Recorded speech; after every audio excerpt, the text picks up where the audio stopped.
Halo teman-teman, kembali dengan saya lagi Felix. Masih membahas mengenai Donghua Shaolin. Setelah pertempuran yang sangat panjang dan menegangkan, turnamen Akademi Roh babak penyisihan tahap pertama pun akhirnya telah selesai. Kini terpilih 5 tim untuk maju ke babak selanjutnya melawan berbagai tim dari berbagai akademi lain. Kalau kalian masih ingat, sudah pernah saya jelaskan bahwa di Kerajaan Tiando terdapat 3 tempat berbeda yang dijadikan lokasi babak penyisihan tahap pertama. Nah, dari masing-masing lokasi dipilih 5 tim terbaik yang akan diadu lagi di babak penyisihan tahap kedua. Jadi total ada 15 tim di tahap kedua ini, yang tentunya akan diseleksi lagi guna diambil 5 tim akademi terbaik untuk dikirim ke Balai Roh Pelindung untuk mengikuti babak final sebagai delegasi dari Kerajaan Tiando. Tapi sebelum mulai, seperti biasa saya akan kasih spoiler warning bagi kalian yang belum dan ingin menyaksikan Donghuanya secara langsung, karena fix konten kali ini akan mengandung full spoiler. Baiklah, kalau kalian sudah siap, mari kita mulai.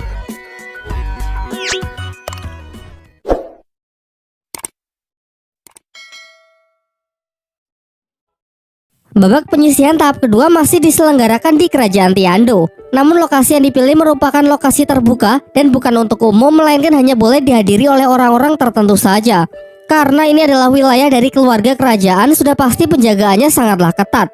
Setelah selesai menunjukkan berkas-berkas yang diperlukan, rombongan Akademi Sri Lanka pun diantar petugas menuju tenda peristirahatan yang akan menjadi base camp mereka. Ia menjelaskan bahwa untuk menghindari konflik yang tidak diinginkan, wilayah base camp dari masing-masing akademi memang sengaja dipisahkan. Tak lama setelah itu, Ning Fengzi beserta putra mahkota Kerajaan Tiando datang berkunjung ke base camp Akademi Sri Lanka. Ning Fengzi menyampaikan ucapan terima kasihnya kepada pihak Sri Lanka karena berkat mereka Ning Rongrong putrinya mengalami kemajuan yang sangat pesat. Maka dari itu ia berniat untuk mengirim beberapa murid lagi dari sektenya untuk belajar di Akademi Sri Lanka di bawah bimbingan dari Master Xiao. Selain itu ia juga menawarkan kerjasama di sektor pendanaan guna membesarkan akademi, baik untuk menambah tenaga pengajar maupun fasilitas lain. Jelas saja Pak Kepala Akademi Flader sepakat dengan tawaran tersebut dan akan membicarakannya lebih detail nanti setelah turnamen Akademi Roh Elite benar-benar telah berakhir. Kocokan untuk tim yang bertarung besok sudah keluar, yang mana Akademi Sri Lanka akan berhadapan dengan Akademi Barak di ronde pertama. Akademi Barak sendiri adalah akademi yang berasal dari kota Suto, kota yang sama di mana Akademi Sri Lanka dulu berdiri. Diceritakan kalau dahulu Akademi Sri Lanka pernah menjadi bagian dari Akademi Barak. Namun karena tidak bisa memberikan kontribusi yang cukup, Akademi Sri Lanka selalu diremehkan dan direndahkan. Sampai akhirnya karena perlakuan yang semakin tidak menyenangkan yang didapat dari Akademi Barak, Akademi Sri Lanka memisahkan diri dan memutuskan berdiri sebagai akademi yang independen. Kemudian Master Xiao menjelaskan mengenai aturan di babak kali ini yang sangat berbeda dengan babak sebelumnya. Bukan lagi pertarungan tim, melainkan pertarungan 1 lawan 1. Tim yang bertanding harus mengirimkan 1 perwakilannya untuk buy one melawan perwakilan dari tim musuh. Jika perwakilan dari tim menang, maka ia akan bertarung melawan perwakilan tim musuh berikutnya. Begitu terus sampai salah satu tim kehabisan anggota untuk diwakilkan, sehingga tim yang mampu bertahan akan keluar sebagai pemenangnya. Setelah mendengar penjelasan tersebut, Tang San menawarkan dirinya untuk menjadi perwakilan pertama, mengingat ia memiliki kemampuan bertarung jarak dekat yang lumayan kuat, sehingga pasti bisa memenangkan ronde pertama dengan cepat. Namun Master Xiao berpendapat lain, yang mana ia dan para guru sudah berdiskusi dan memutuskan untuk memilih Xiao untuk maju terlebih dahulu. Keesokan paginya terlihat semua tim sudah berkumpul di lokasi. Tidak ada upacara pembukaan sehingga pagi ini juga putaran pertama akan segera dimulai. Seperti yang sudah dijelaskan sebelumnya, babak kali ini tidak dibuka untuk umum, hanya dihadiri oleh para undangan dan para anggota kerajaan serta tim akademi yang berpartisipasi.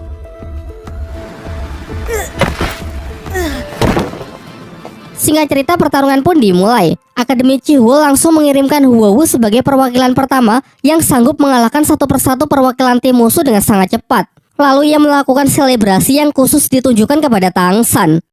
Di bangku penonton, Akademi Sri Lanka didatangi oleh Akademi Barak. Mereka meremehkan dan menganggap rendah Akademi Sri Lanka yang menurutnya tidak pantas untuk berada di sini. Ketua tim mereka bernama Laufchi, putra dari pemilik Akademi Barak yang dulu selalu menindas Akademi Sri Lanka. Di sini Laufchi terus saja memprovokasi Tang San dan yang lainnya. Namun pihak Sri Lanka tidak bisa melakukan apa-apa karena pertarungan di luar arena melanggar aturan turnamen. Sehingga semua hinaan dan celaan yang dilontarkan tim Akademi Barak akan Xiao balas nanti di dalam arena. Emosi dari anak-anak Sri Lanka pun juga semakin terbakar saat Flander menceritakan kalau kerajaan Barak terkenal sangat kejam yang selalu menindas rakyat kecil.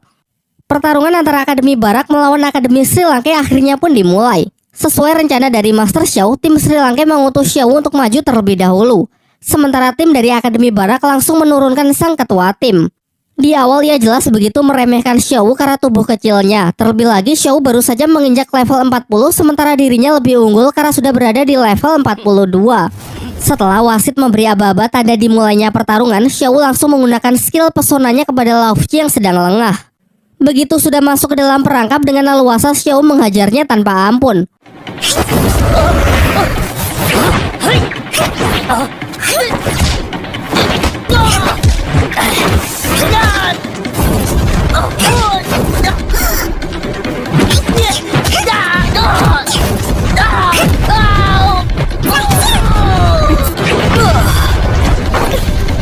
Tidak butuh waktu lama, ronde pertama pun berakhir dengan kemenangan telak dari Xiao.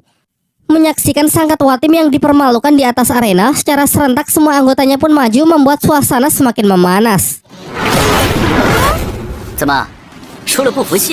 Seketika itu juga anak-anak Sri Lanka maju demi membela Xiao. Guru Liu Erlong pun juga tak mau ketinggalan untuk membela murid kesayangannya tersebut. Untung saja sebelum terjadi keributan, acara turnamen dapat kembali terkendali berkat ketegasan dari Salas yang mengancam akan mendiskualifikasi tim yang memulai perkelahian di luar arena. Sebelum meninggalkan arena, terlihat Tang San sedang berbisik kepada Xiao agar mewaspadai salah seorang anggota tim Akademi Barak yang kemungkinan akan sulit untuk dikalahkan. Perlombaan kembali dilanjutkan. Dengan mudahnya Xiao menghajar dan mengalahkan satu persatu perwakilan dari tim Akademi Barak.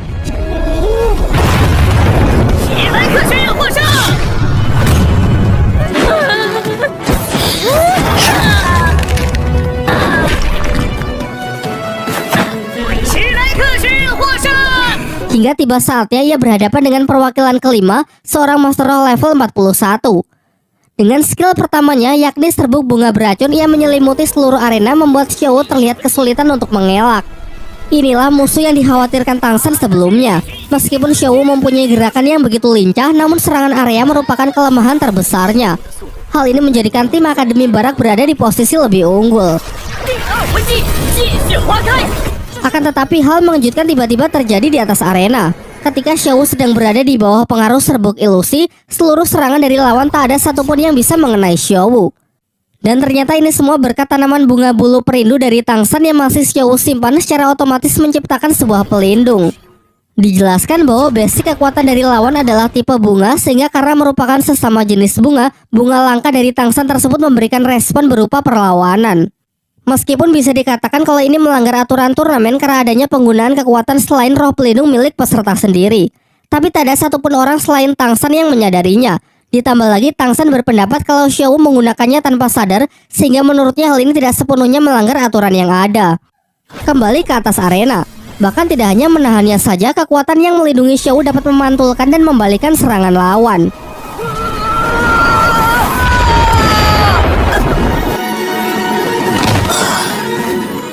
Dengan ini Xiao lah yang menjadi pemenangnya. Masih ada dua anggota tim Akademi Barak yang tersisa, namun menurut Master Xiao sudah cukup untuk Xiao karena Xiao pastinya sudah banyak kehabisan energi, sehingga Tang San lah yang menjadi delegasi selanjutnya. Dinilai sisa lawan yang tidak terlalu kuat, Master Xiao menyarankan agar Tang San tetap merahasiakan kekuatannya yang sebenarnya demi mempersiapkan untuk melawan tim yang jauh lebih kuat. Hal menariknya saat Tang San berjalan menuju arena dan melewati semua tim yang pernah ia kalahkan, nampak seakan mereka menyimpan dendam. Terutama Huo, wakil ketua tim dari Akademi Chuhuo yang masih tidak terima dengan hasil pertarungan di babak penyisihan kemarin. Dan ketika memasuki arena tanpa membuang-buang waktu, Tang San pun segera meringkus lawan dalam sekejap, membuat tim dari Akademi Sri Lanka keluar sebagai pemenangnya di pertarungan kali ini.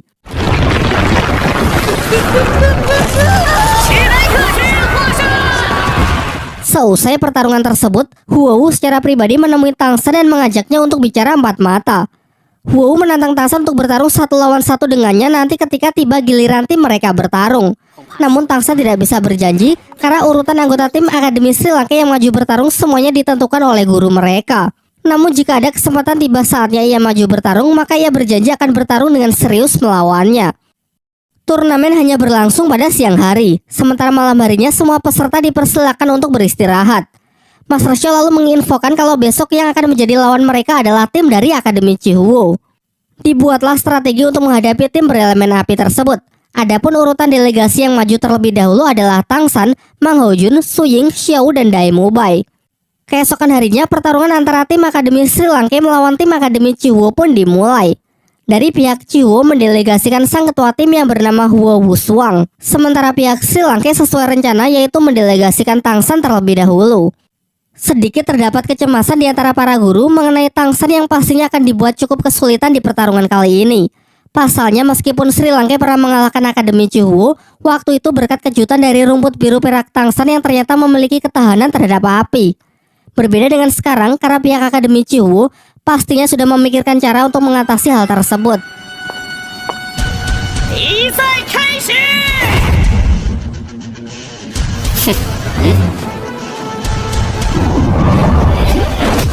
Serangan pembuka dimulai dengan saling mengadu fisik tanpa melibatkan kekuatan roh pelindung. Sampai Wushuang menekannya dengan kekuatan roh sehingga Tang San membalasnya dengan skill jaring laba-laba.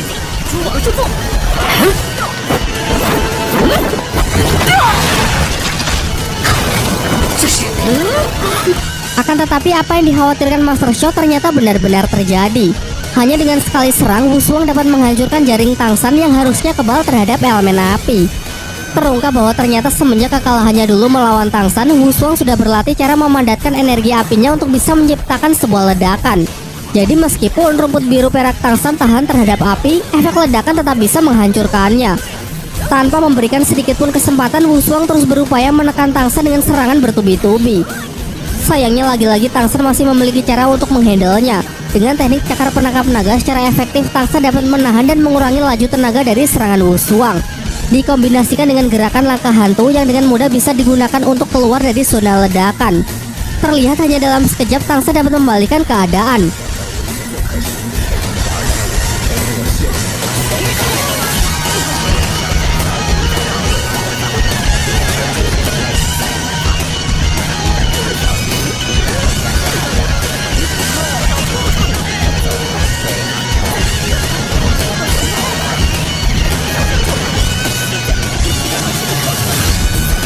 Dengan menekan Wushuang yang tenaganya sudah banyak terkuras karena serangan habis-habisan yang ia lakukan di awal, hingga tanpa ia sadari Tang San sudah mendorongnya sampai keluar arena, sehingga Wushuang dinyatakan kalah dalam pertarungan kali ini. Tang San mengungkapkan penyebab utama kekalahan Wushuang bukan pada kekuatan, melainkan rendahnya kepercayaan diri. Tanpa perhitungan yang tepat, ia menghabiskan tenaganya di awal, sehingga keteteran saat mendapatkan serangan balasan. Wushuang dengan lapang dada menerima kekalahannya kali ini dan mengatakan kalau ia sudah sangat puas. Akan tetapi, Huo yang tidak terima berjanji bahwa ia akan membalas Tang San di pertarungan berikutnya.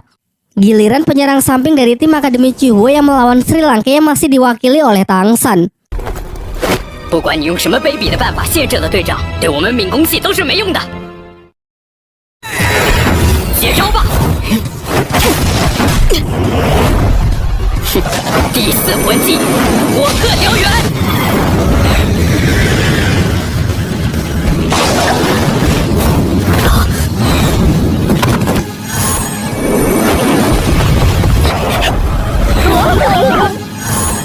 杭赛选手一连击败了赤火学院6名队员。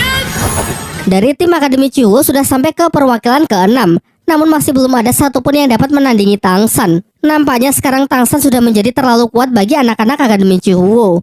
Kini tiba saatnya perwakilan terakhir, yakni sang wakil ketua tim Huo yang menjadi harapan terakhir.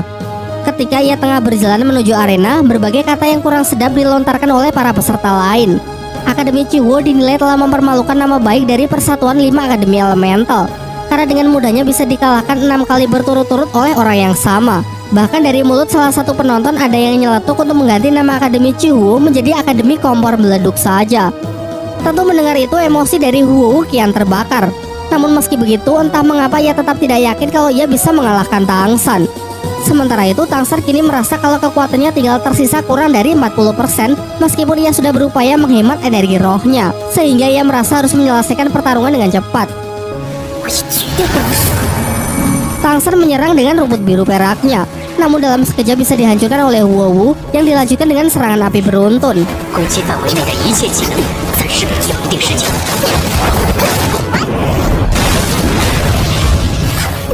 Skill keempatnya adalah Dewi Api, menciptakan duplikat dirinya untuk membantu melancarkan serangan dan mendesak lawan.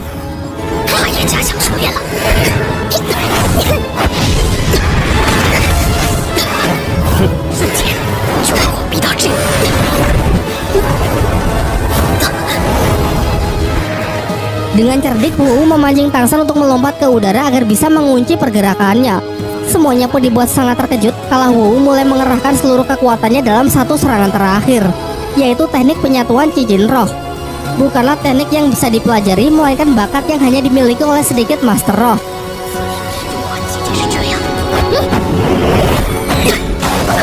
Tidak hanya serangannya yang begitu kuat, teknik ini sanggup mengejar lawan yang sudah ditargetkan sehingga target tak akan punya kesempatan untuk mengelak. Karena merasa sudah tidak punya pilihan lain, Tangsan kemudian menarik Huou ke arahnya menggunakan tali akar, berharap Huou bisa membatalkan tekniknya tersebut, karena kalau tidak mereka berdua akan sama-sama terkena dampaknya. Namun siapa sangka Huou tidak mau melakukannya dan lebih memilih untuk mati bersama Tangsan. Ternyata tekad dari Huou benar-benar luar biasa. Ia tidak akan membiarkan siapapun untuk menginjak-injak martabat dari Akademi Cihuo, bahkan jika harus mengorbankan nyawanya. Tindakannya itu membuat Tangsan menjadi bersimpati. Dengan cepat ia bertukar posisi dengan Huou, sehingga ialah orang pertama yang akan menahan serangan dari teknik penyatuan cincin roh tersebut. Ia mengatakan kalau Akademi Cihuo adalah lawan yang layak untuk dihormati. Setelah ledakan yang begitu dahsyat, diperlihatkan Huou yang berhasil selamat berkat perlindungan dari Tangsan, sedangkan Tangsan terluka cukup parah. Huou dinyatakan sebagai pemenang dalam pertarungan kali ini. Namun karena Huou sudah kehabisan banyak tenaga untuk menghadapi perwakilan Akademi Sri Lanka berikutnya, ia pun menyerah sehingga Akademi Sri Lanka kembali dinyatakan sebagai pemenang. Pasca pertarungan tersebut, Tangsan tak sadarkan diri karena telah banyak kehabisan energi roh serta terluka cukup parah. Huou bersama timnya beretikat baik datang ke tenda peristirahatan tim Akademi Sri Lanka untuk menjenguk dan menyampaikan rasa terima kasih kepada Tangsan karena rela berkorban untuk dirinya. Namun Dai Mubei beserta anak-anak lain yang masih kesal tidak menyambut baik kedatangan mereka dan justru menyalahkan Huou sebagai penyebab utama terlukanya Tangsan. Xiao yang menyusul pun mempertegas hal tersebut. Ia lantas mengusir anak-anak Akademi Cihuo dan melarang mereka untuk datang lagi mengingat kita adalah musuh dalam turnamen. Keesokan harinya turnamen kembali dimulai. Perwakilan Sri Lanka dengan cepat dan mudah bisa menyelesaikan pertarungan demi pertarungan. Meskipun Tangsan hanya bisa mengisi tempat para penonton karena Master Show masih belum memperbolehkannya untuk berpartisipasi ke dalam arena. Sampai suatu ketika bertemu juga tim Sri Lanka dengan tim yang bisa menandingi kekuatan mereka. Ialah tim dari Akademi Botani dengan kekuatan roh jenis tumbuhan bertipe pengendali seperti Tangsan. Tak butuh waktu lama, salah satu dari perwakilan tim tersebut menumbangkan dua delegasi dari Sri Lanka. Tai Long kemudian maju sebagai delegasi ketiga dari tim Akademi Sri Lanka. Namun di hadapan Master Roh tipe pengendali pada level yang sama, pemilik roh pelindung Raja King Kong tersebut juga tidak bisa berbuat apa-apa. Selanjutnya giliran Mang Hojun. Sepanjang turnamen Akademi Roh Elite berlangsung, ini merupakan penampilan perdananya di atas arena. Meskipun sebagian besar masih bertanya-tanya kemampuan seperti apa yang dimiliki oleh Mang Hojun, mereka sudah jauh menurunkan ekspektasinya setelah melihat tubuh gendutnya yang memang terlihat biasa-biasa saja.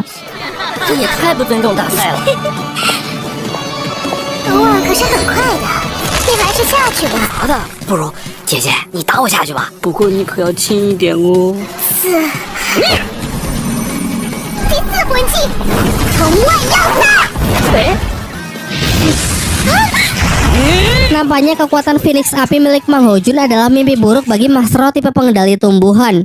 Mau seberapa cepat dan seberapa kuat tali akarnya mencoba menjeratnya, dalam sekejap dapat Mang Hojun bakar hingga tak bersisa.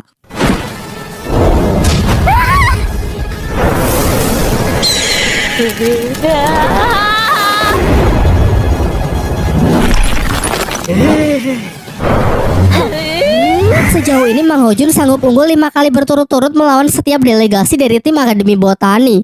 Roh pelindung supernya membakar kekuatan roh lawan bahkan yang memiliki beberapa level lebih tinggi.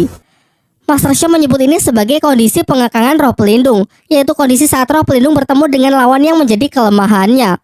Pertarungan berlangsung sampai ke perwakilan ke-6, dan disinilah terjadi eskalasi dari peluang kemenangan Akademi Botani karena perwakilannya kali ini memiliki roh pelindung jenis tumbuhan duri api yang kebal terhadap energi panas.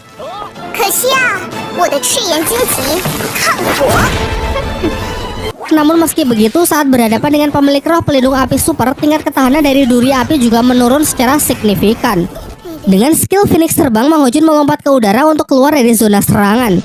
Terlihat ada satupun serangan yang mampu menyentuhnya karena ia mampu membuat pelindung bersuhu ekstrim. Bahkan Master Show yakin dengan apinya Mang Hojun cukup kuat untuk bisa melelehkan besi. Menurut Master Xiao, jika si gendut tidak bisa membakar duri api, maka Phoenix api miliknya tak layak untuk disebut sebagai roh pelindung super. Pertahanan duri api yang dipasang justru membutakan jalur serangan lawan, sehingga tak ada kesempatan untuk mengelak dari serangan Mang Hojun. Masih beruntung Mang Hojun meng-cancel skill semburan Phoenix, kalau tidak lawannya pasti mati atau setidaknya cacat permanen. Masih tersisa satu anggota dari Akademi Botani, namun karena ia tidak melihat peluang menang sedikit pun, dengan terpaksa ia menyerah dan mengaku kalah dari tim Akademi Sri Lanka. Setelah pertarungan berakhir, Wu mendatangi anak-anak Sri Lanka berniat mengajak Tangsan bicara secara pribadi. Tangsan ia bawa menepi sampai ke pinggir hutan. Tanpa mereka sadari, Feng Xiaotian yang penasaran mengikuti dan menguping pembicaraan mereka. Wu mengawali pembicaraan dengan menanyakan kabar dari Tangsan. Namun Tangsan yang cuek tidak terlalu menanggapinya dan berniat untuk langsung pergi. Wu lalu menahannya dan menanyakan alasan mengapa kemarin Tangsan menyelamatkannya. Tangsan lalu menjelaskan bahwa meski dalam turnamen kita saling bersaing, namun yang perlu diingat kita tidak bermusuhan. Tidak ada dendam maupun rasa benci. Sehingga jika kemarin Wu sampai mati di tangannya, maka hanya akan membuat hubungan antara Akademi Sri Lanka dengan Akademi Chihuo menjadi semakin memburuk. Lagi pula Tangsan sudah mempertimbangkan seberapa besar damage yang sanggup ia terima. Tentunya ia bukanlah orang bodoh yang mengambil resiko tanpa perhitungan yang matang. Diperlihatkan Wu yang nampak tidak puas dengan jawaban tersebut. Jelas saja karena pengorbanan Tangsan kemarin sempat membuat dirinya baper. Sementara itu, Xiao yang cemas datang di momen yang kurang tepat, atau justru momen yang tepat, yaitu ketika Wu mencium Tangsan. Sebagai balasan karena Tangsan sudah menolongnya. Tangsan lalu menghampiri Xiao mencoba menjelaskan bahwa situasinya tidak seperti apa yang Xiao saksikan. Namun tanpa banyak bacot lagi, Xiao langsung menciumnya kemudian mengatakan kalau lain kali ia tidak akan membiarkan orang lain mendahuluinya. Di atas arena turnamen tentu masih berlanjut. Kemenangan 11 kali berturut-turut membuat tim Akademi Sri Lanka semakin berada di puncak.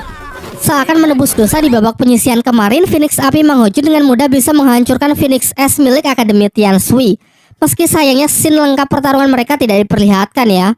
Di pertarungan selanjutnya mereka tidak bisa bersantai-santai lagi, karena ada dua tim terkuat yang sudah menanti mereka, yaitu tim dari Akademi Chen Feng dan tim dari Akademi Lighting, yang mana kekuatan asli kedua tim ini belum ditunjukkan pada babak sebelumnya. Yang pertama, tim Sri Lanka harus berhadapan melawan tim dari Akademi Lighting. Menurut Master Xiao, secara keseluruhan kekuatan tim ini bahkan melampaui tim dari Akademi Chihuo, Akademi Botani, dan Akademi Tian Sui. Tangsan kemudian menawarkan dirinya untuk maju. Namun Master Xiao ragu kalau rumput biru peraknya memiliki ketahanan terhadap serangan petir. Lebih buruknya lagi, Tangsan justru akan mengalami pengekangan roh pelindung karena rumput biru peraknya bisa menghantarkan dan membuat listrik menjadi lebih kuat. Guru Xingming juga menyarankan agar Tangsan lebih baik mempersiapkan dirinya untuk nanti menghadapi Akademi Chen Feng, mengingat tim dari Akademi Chen Feng adalah tim elemental terkuat. Urutan anggota yang maju kali ini adalah Tai Long, Jingling, Huang Yuan, Xiao Wu, Dai Mubai, Mang Hojun, dan Su Ying.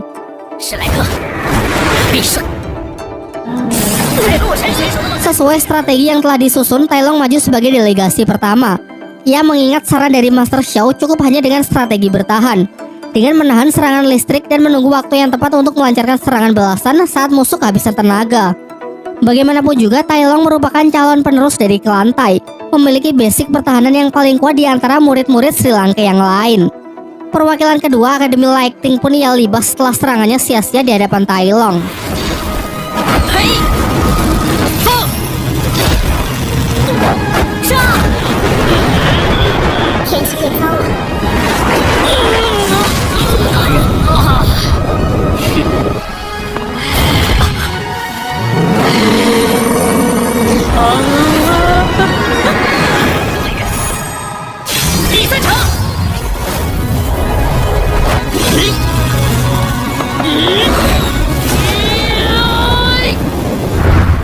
Sayangnya di pertarungan ketiga, tubuh Tai Long telah mencapai batasnya. Serangan listrik lawan tak sanggup lagi ia terima sehingga akhirnya berhasil dilumpuhkan. Tetapi itu juga sudah melebihi ekspektasi dari Master Xiao. Selanjutnya Jingling maju sebagai perwakilan menggantikan Tai Long. Sesuai prediksi dari Master Xiao, setelah menghadapi Tai Long, posisi lawan telah kehilangan 50% kekuatannya. Maka dari itu Jingling disarankan agar memanfaatkan kecepatannya untuk menghindari semua serangan, juga menunggu waktu yang tepat sampai lawan kehabisan tenaga. Perwakilan keempat dari Akademi Lighting ternyata cukup kuat untuk menumbangkan Jingling dan Huang Yuan. Untuk perwakilan keempat, pihak Sri Lanka mengutus Xiao Wu.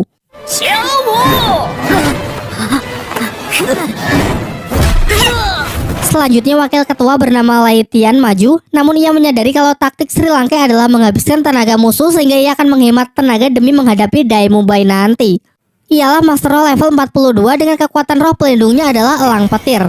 Dengan skill keempatnya ia berusaha mengunci pergerakan Xiao, namun sayangnya kecepatan dari skill teleportasi milik Xiao tidak mengizinkannya.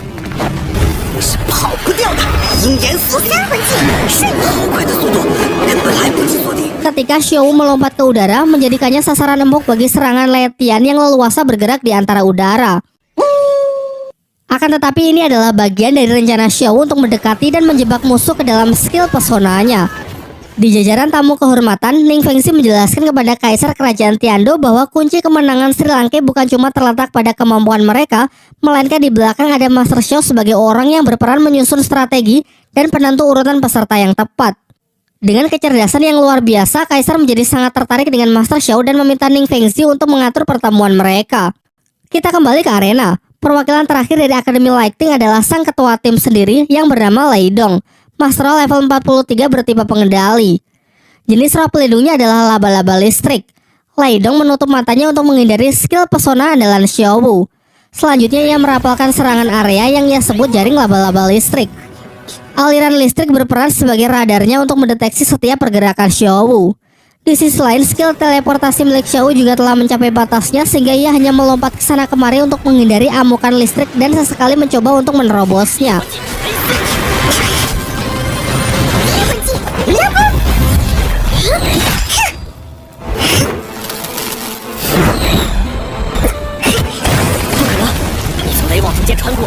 Begitu melihat celah, Xiao langsung bergegas masuk ke dalam pertahanan musuh. Sayangnya ia salah perhitungan, karena musuh dengan cepat bisa melepaskan skill keempatnya, yakni cincin penyegel dewa yang secara efektif dapat mengunci mobilitas dari Xiao dan melumpuhkannya. Tang San pun tak kuasa menahan diri lagi sehingga terpaksa ia menerobos masuk untuk menolong Xiao, yang sekaligus ini menjadi kekalahan dari Xiao. Saat menggendong Xiao yang terluka kembali, Tang San berpapasan dengan Dai Mubai dan berpesan agar Mubai membalasnya tanpa ampun.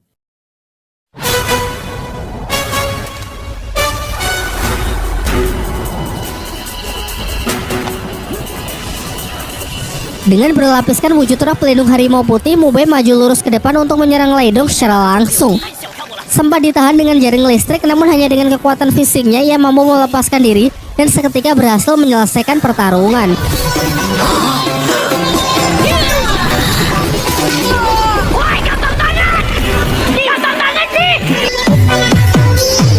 Melihat itu, emosi dari pihak Akademi Lightning pun benar-benar tak terbendung. Ia berniat menuntut Akademi Sri Lanka yang memiliki niat membunuh para murid-muridnya. Namun sang wakil ketua tim yang bernama Yu Tianxin menghentikannya dengan mengatakan kalau Akademi Sri Lanka sama sekali tidak melanggar aturan, meski telah membuat pihaknya cukup terluka parah. Sebagai wakil ketua sekaligus perwakilan terakhir dari timnya, Yu Tianxin pun memikul harapan yang sangat besar untuk membalaskan kekalahan dari teman-temannya tersebut. 就让我去会会他们吧。 Sebagai informasi, ia adalah sepupu dari Yu Tianfeng. Otomatis juga merupakan keturunan langsung dari klan naga tiran petir biru. Diceritakan bahwa ia dan Tianfeng selalu bersaing untuk nantinya memperebutkan posisi sebagai penerus sektenya. Terlihat juga perwujudan dari kekuatan roh pelindungnya, yakni seekor naga petir. Sementara itu, Dai Mubai juga tak gentar sedikit pun dengan kekuatan roh pelindung harimau putihnya. Di awal mereka cukup seimbang dengan saling mengadu kekuatan fisik mengandalkan kemampuan bertarung jarak dekat. Namun situasi semakin tidak menguntungkan bagi Dai Mubai karena kekuatan Yu Tianxin dapat mempengaruhi cuaca, sanggup mendatangkan hujan yang dapat menghantarkan serangan listriknya. Jangkauan serangannya seakan menjadi tak terbatas.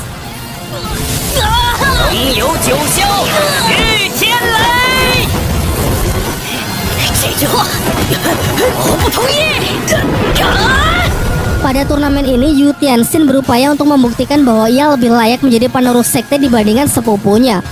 Di sisi lain, Dai Mubai sebenarnya adalah seorang pangeran dari suatu kerajaan yang bernama Kerajaan Xingluo. Ia meninggalkan kampung halamannya dan datang ke Sri Lanka untuk membuktikan kelayakannya. Dari sisi motivasi, keduanya sama-sama kuat. Dari segi kekuatan roh dan semangat pun juga demikian.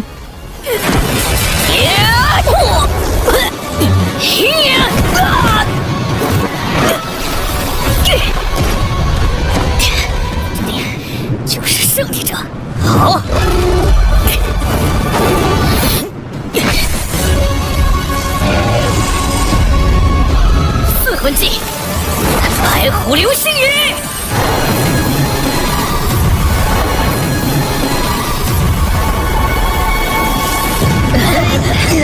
Namun saat saling mengadu skill keempatnya, Demube memiliki serangan yang sedikit lebih unggul, sehingga Yu Tianxin tumbang dengan senyum puas di wajahnya. 史莱克学院对战雷霆学院，史莱克学院获胜！ Setelah pertarungan hari ini selesai, ketua tim Akademi Chen Feng, Feng Xiaotian mendatangi base camp tim Akademi Sri Lanka untuk menemui Tangsan terkait pertarungan mereka besok. Di sini Feng Xiaotian menantang Tangsan untuk maju menjadi perwakilan pertama tim Sri Lanka melawan dirinya besok, dan jika dalam pertarungan tersebut ia kalah, maka timnya akan langsung menyerah. Pada awalnya Tangsan tidak bisa menyetujuinya karena ini merupakan pertarungan tim, sehingga ia tidak bisa mengambil keputusan sepihak tanpa mempertimbangkan dari teman-teman dan guru-gurunya. Namun Daimube yang mendengar pembicaraan mereka mendukung Tangsan untuk menerima tantangan tersebut, begitu pula Master Xiao yang mempercayakan semuanya kepada Tangsan. Keesokan harinya pertarungan terakhir pada babak penyisihan pun dimulai. Kedua tim akademi memilih satu kali pertarungan untuk menentukan juara pada babak penyisihan. Para juri sudah mempertimbangkan dan menyetujui permintaan tersebut. Feng Xiaotian dari tim Akademi Chen Feng melawan Tangsan dari tim Akademi Sri Lanka. Feng Xiaotian adalah master level 43 dengan roh pelindung mutasi serigala badai iblis. Ia maju mengawali serangan dengan kecepatan tinggi, saling mengadu ketangkasan fisik untuk berusaha menjatuhkan Tangsan.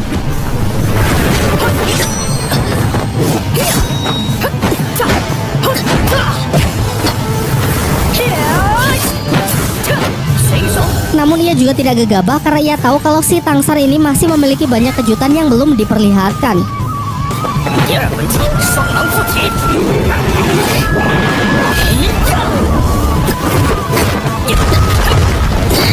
前辈秉公的个性，这一点小 Tangsan berusaha menjeratnya untuk mengatasi kecepatan Xiaotian. Tetapi angin yang Xiaotian padatkan bisa ia manfaatkan sebagai senjata tajam yang mampu merombak rumput biru perak. 现在是为了释放风热列阵，就是冯啸天的第一魂技有明显的范围线。第一魂技风刃列阵。 Dengan timing yang tepat, Tangsan dapat menjebak lawan menggunakan kadang rumput biru perak lalu menyerangnya. Sayangnya pertarungan ini masih jauh dari kata selesai, karena sejauh ini Feng Xiaotian baru hanya menggunakan skill pertama dan keduanya saja. Hal ini membuktikan kalau ia masih belum mengerahkan seluruh kekuatannya. Dan inilah skill ketiganya yang ia sebut sayap badai iblis. Tidak hanya memunculkan sayap untuk terbang, namun juga bisa menyembuhkan tubuh dan meningkatkan kekuatannya. Pertarungan yang sebenarnya baru saja dimulai. Feng Xiaotian menyerang dengan skill buatannya sendiri, yakni serigala badai iblis 36 sayatan tanpa henti. Berbeda dengan skill yang diperoleh dari Cincin Roh, skill buatan diperoleh melalui latihan yang sangat keras. Bahkan Master Xiao berpendapat kalau skill ini bisa jauh lebih kuat dari skill Cincin Roh. Skill Feng Xiaotian ini merupakan 36 serangan beruntun yang pada setiap serangannya selalu bertambah cepat dan kuat. Tak ingin kalah dengan itu, Tangsan juga menunjukkan skill buatannya sendiri yang ia modifikasi dari skill keempatnya. Serangan Tangsan tersebut mendesak Xiaotian untuk melepaskan skill keempatnya, yakni badai serigala iblis kembar siam yang sanggup menembus rumput biru perak dan langsung menargetkan Tangsan. Skill ultimate-nya ini mencangkup seluruh arena. Pergerakan langkah hantu Tangsan tidak akan bisa menghindarinya, dan tangan besi yang mungkin bisa menahan kini sudah mencapai batasnya. Tersisa satu pilihan terakhir, yaitu hantaman Palu Hautian dari roh pelindung di tangan kirinya. Sontak semuanya dibuat sangat terkejut mengingat Palu Hautian merupakan roh pelindung legendaris yang hanya dimiliki oleh keturunan langsung dari sekte Hautian yang padahal sudah lama tidak diketahui keberadaannya. Salah yang sebenarnya adalah mata-mata dari Balai Roh Pelindung segera menyuruh bawahannya untuk melaporkan hal ini kepada pimpinan tertinggi Balai Roh Pelindung.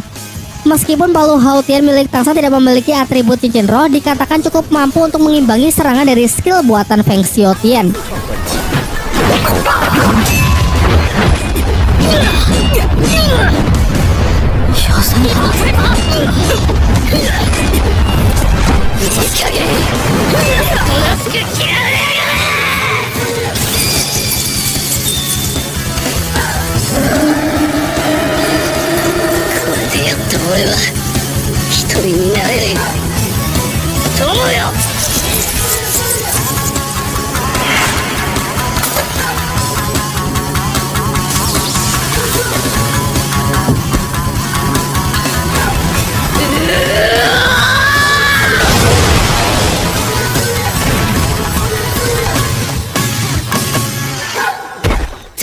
Sebelum Feng Xiaotian jatuh, Tang San mengklarifikasi kalau ia dan Huowu sebenarnya tidak memiliki hubungan apa-apa.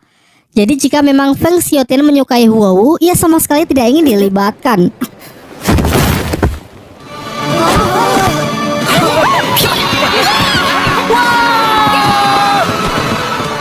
Dengan ini babak penyisihan telah selesai. Terpilih 15 tim akademi yang akan mewakili Kekaisaran Tiando untuk maju ke final yang akan diadakan di kota Balai Roh Pelindung. Khusus teruntuk Akademi Sri Lanka, Kaisar memberikan ucapan selamat karena telah memperoleh nilai kemenangan tertinggi di babak penyisihan.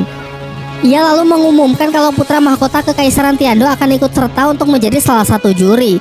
Selain itu, 500 prajurit Kekaisaran akan dikerahkan untuk mengawal mereka semua dalam perjalanan menuju Balai Roh Pelindung.